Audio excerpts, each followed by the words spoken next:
Klubi i futbollit Arsimi nga Çegrani bëhet skuadra e parë e cila nga dita e sotme nis me përgatitje për pjesën pranverore të kampionatit në ligën e parë të futbollit vendor, që fillon më 10 dhe 11 shkurt.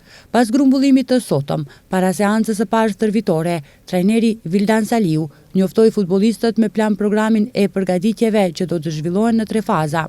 Nga ekipi janë larguar Amer Drljević, Dejan Perović, Leonid Ignjatov, ndërsa aktualisht është angazhuar me sfushori nigerian 24 vjeçar Hogan Ukpa, i cili erdhi nga Struga Trimlu.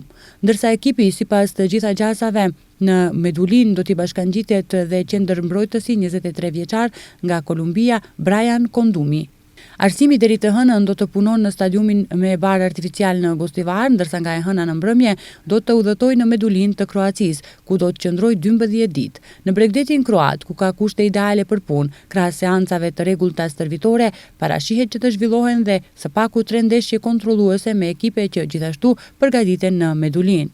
Kujtojmë se pjesa pranverore e kampionatit në ligën e parë starton më 10 dhe 11 shkurt, me ndeshjet e Xhiros së 17, ndërsa Arsimi është mysafir e Vardarit në Shkup.